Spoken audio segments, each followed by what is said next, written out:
Hello, everyone. Welcome to another middle of the week. How are you feeling today? I hope you're doing great.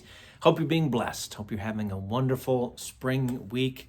I'm loving the weather here in Lincoln, and I'm very excited about what I was reading today in the Bible from the book of Psalms, Psalm 22, which is, of all the Psalms, one of the most famous because it's talking about Jesus, it's talking about the Messiah, and Jesus quotes it when he's on the cross. I bet this sounds familiar to you.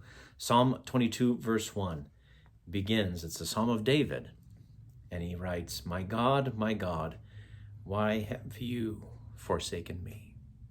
Sounds familiar, right? Exact words that Jesus says when he's on the cross.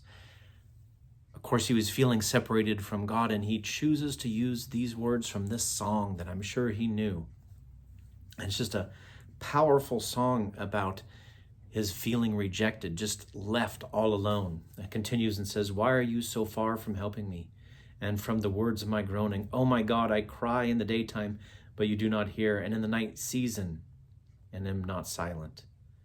But you are holy, enthroned in the praises of Israel. Our fathers trusted you.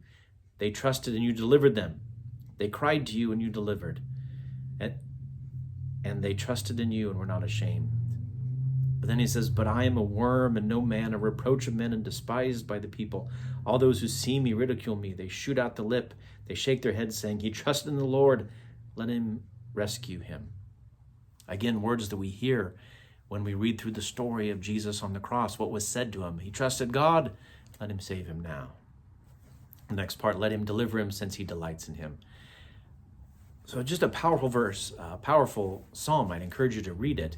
But what really struck me as I was going through it was after all these things, it's so dejected, it's so kind of a sad song, of course, talking about what Jesus was going through.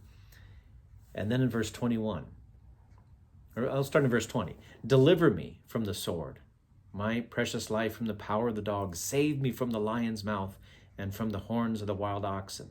So that's what he's crying out. Save me, help me, help me. And then in verse 21, you have answered me. That is so powerful when you think about what Jesus was going through. And he's using this song to cry out to God. And in this song, it says, you have answered me. The rest of the psalm goes on to praise God and to say, I'm going to share the good news everywhere, all about God, which is exactly what happened after the resurrection. Hope was not over there at the cross when Jesus was there. And Jesus had hope beyond the grave to what God had promised, that he would live again.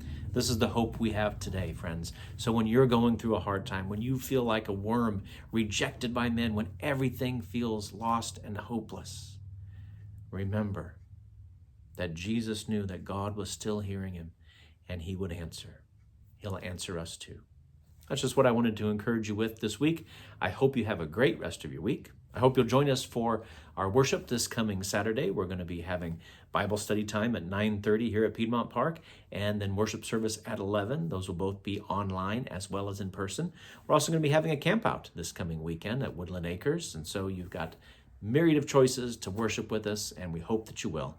Friends, take care, and let's just have a wonderful week trusting in God. We still have hope in spite of the world we live in. Take care. And let's take care of everyone.